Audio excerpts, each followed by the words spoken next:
감사해야지. 나 너만큼 요리 잘 못하는 아내랑 결혼했지. 응, 내 요리 진짜 그닥 안 좋아. 그냥 안 좋은 게 아니라 정말 끔찍해. 개밥인 줄 알았어. 그런 식으로 말하지 마. 클로이 35살이에요. 남편 존스와 결혼한 지 10년이 됐습니다. 몇 년 전까지만 해도 우리는 시어머니 YULA, 시할머니와 함께 시댁에서 살았지만 시할머니가 요양원으로 이사한 이후로 집에 지금은 우리 셋뿐이에요. 제약회사에서 일하고 바쁜 나날을 보내고 있지만 집안일은 모두 내 몫이에요. 매일 아침 일찍 일어나 아침 준비도 하고 저녁 준비도 해요. 존스는 이런 일을 지지하지 않아요. 최근에 YULA와 함께 그들은 나를 이용하고 있습니다. 어제 존스가 인터넷에서 내 요리에 대해 욕하고 있다는 것을 발견했습니다. 어제 게시물은 아내를 위한 또 다른 평범한 음식을 원했습니다. 나는 정말로 이혼하고 싶습니다. 그의 과거 게시물을 확인했는데 그들은 모두 충격적으로 잔인한 사람이었습니다. 집안일도 할 수 없어 나와 결혼하지 말았어야 했다고 그는 썼다. 나는 요리하고 최선을 다하는 것에 자부심을 갖고 있다. 나는 집안일을 하며 그의 부당한 불평을 참을 수 없다. 나는 존스와 맞섰다. 당신이 정말로 그렇게 생각하는 그 게시물의 의미가 무엇인지 존스 잠시 당황한 표정을 지었다가 뻔뻔스럽게 대답했다. 네, 그렇죠. 당신은 국과 접시 한 접시만 만드는 아내의 실패자입니다. 물론 저는 시간 관계상 간단한 식사를 자주 만들어요. 퇴근해서 저녁 7시쯤에 집에 옵니다. 내가 요리하고 밥을 먹으면 거의 오후 8시가 된다. 물론은 늦으면 배가 고프다고 불평하기 시작하고 존스는 집에 돌아왔을 때 저녁 식사가 준비되지 않으면 불평합니다. 당연히 내가 준비하는 요리의 수는 제한되어 있습니다. 존스도 YULA도 집안일을 돕지 않지만 그들은 내가 할 수 있는 이유가 있다고 불평합니다. 나는 설명할 수 없는 불임으로 고생하고 있고 처음에는 임신도 하지 못했습니다. 존스와 YULA 둘 다 아이를 간절히 기대했지만 최근에는 아이에 대해 언급하지 않았습니다. 존스는 제가 포기한다고 종종 저를 꾸짖습니다. 아이 낳는다고 돈이라도 벌고 집안일이라도 해라. 올라도 동의한다. 너 같은 일도 제대로 못하는 아내를 두는 건 우리 가족에게 치욕이니까. 처음엔 반격하고 그런 식으로 말 걸지 말라고 했지만 그들의 끊임없는 모욕은 나를 지치게 만들었고 나는 그것을 받아들이기 시작했습니다. 나는 아이를 가질 수 없다는 것에 죄책감을 느끼고 일과 집안일에 전념하고 있었는데 어느 날 존스가 나에게 이전보다 더 심하게 비난했습니다. 그는 일을 마치고 집에 돌아와서 곧바로 피곤하다고 불평하기 시작했고 나는 다시 이런 식사를 위해 집에 돌아왔습니다. 이것은 동물원이 아닙니다.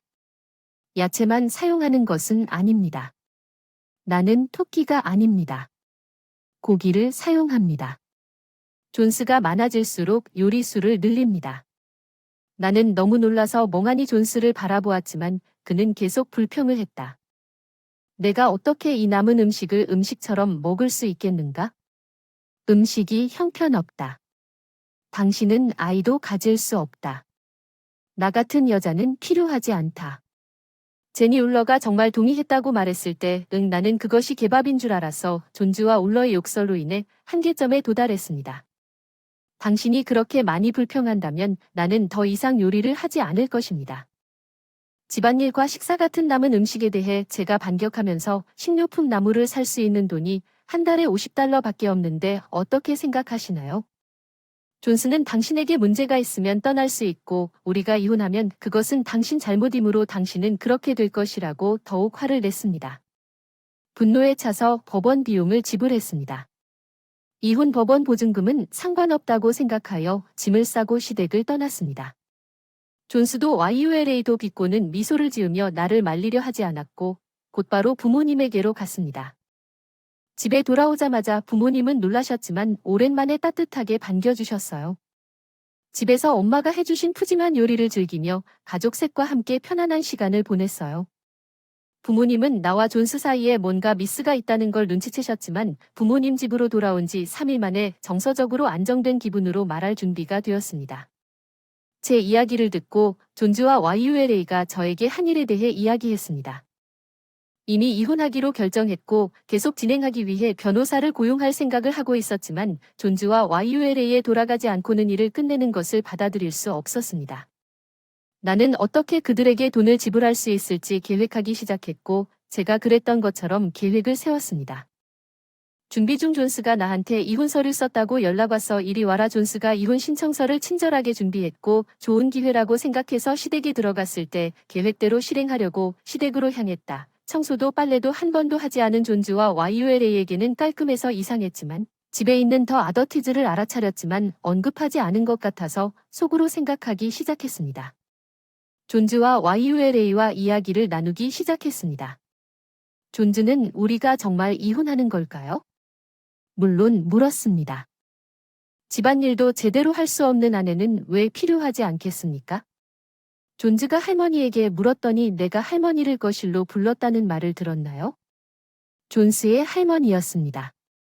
사실 제가 생각해낸 계획은 그의 계모에게 전화하는 것이었습니다. 울러는 항상 이 계모와 차별을 두었습니다. 왜냐하면 이 시댁의 집은 원래 그녀의 소유였기 때문입니다. 시아버지가 세상을 떠났기 때문입니다. 의붓 할머니는 병으로 인해 현재 요양원에 거주하고 계시고 세상을 떠난 후 집과 땅을 YULA와 그녀의 가족들에게 물려주기로 약속하셨습니다.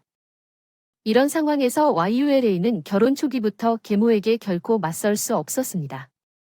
이 새할머니와는 좋은 관계였고 실제로 요양원에도 자주 방문했다.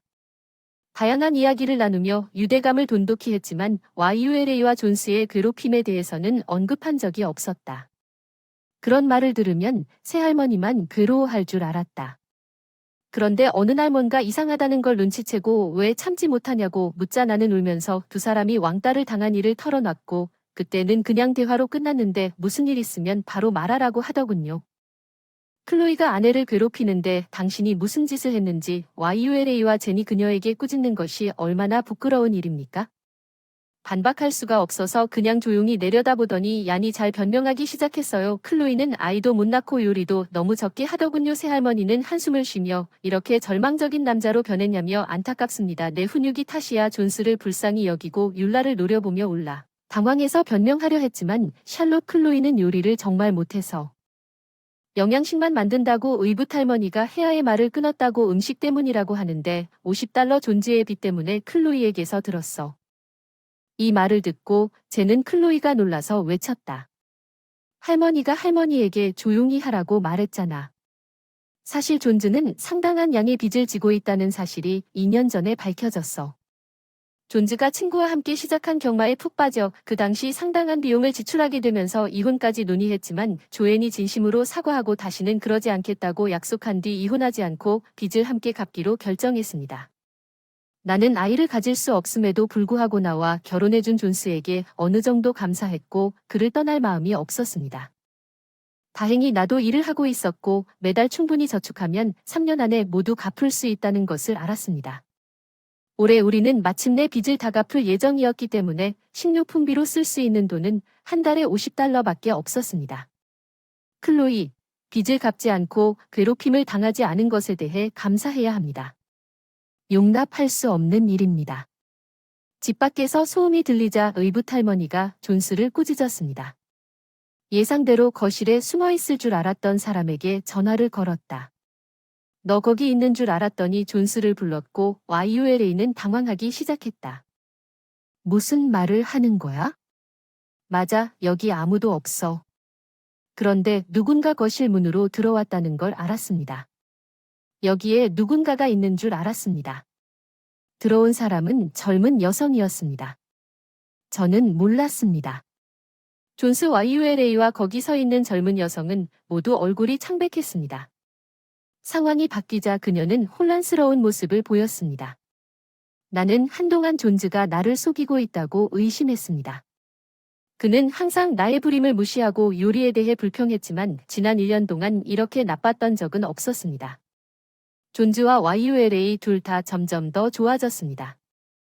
나는 존스가 이혼을 원한다는 느낌이 들기 시작했고 아마도 재혼을 계획하고 있었다. 젊은 여자와 바람을 피우고 있었다.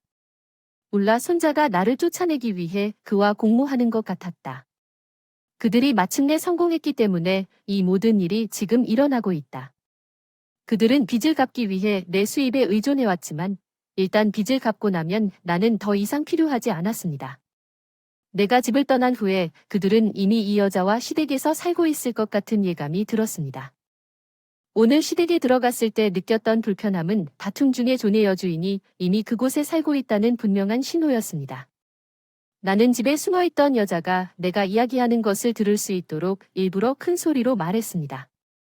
왕따와 빚 그녀는 이런 사실을 모르고 있는 줄 알았기에 역시 정체를 밝히기로 했다. 이제야 진실을 깨달은 여자가 창백한 얼굴로 거실로 들어왔다. 잠깐만 아내를 괴롭혔다. 죽은들 이미 당신이 말했다고 이혼한 거짓말쟁이 존스는 그녀와 데이트하기 전에 이혼했다는 거짓말을 한 것 같습니다. 그는 그의 전처가 오늘 돈을 요구하러 올 것이라고 말했지만 그건 거짓말이었습니다. 이것은 이혼 협상에 관한 것이 아닙니다.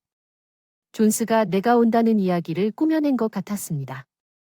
가족들에게 돈을 빌리려고 웃으며 돈 때문에 고생하지 않는다고 말했습니다. 저는 제약회사에 다니고 실제로 월급도 꽤 많이 받습니다. 솔직히 말하면 존스보다 더 많이 벌어요. 여자는 그렇다고 하더군요. 존스는 그렇다고 하더군요. 그는 제약회사의 부서장이었고 이 집에 대한 비용을 전액 지불했습니다. 나는 존스가 거짓말을 하고 있다는 사실을 알고 웃음을 멈출 수 없었습니다. 그것은 거짓말입니다. 이 집은 우리 할머니와 존스의 소유입니다. 그는 정규 직원이었지만 2년 전 도박 문제로 해고됐고 지금은 계약직인데 설명을 해보니 왜 그런 남자와 결혼을 했는지 모르겠다. 어쩌면 아이를 못 낳는 것에 대한 열등감 때문이겠지만 이혼하지 못한 게 후회스럽다.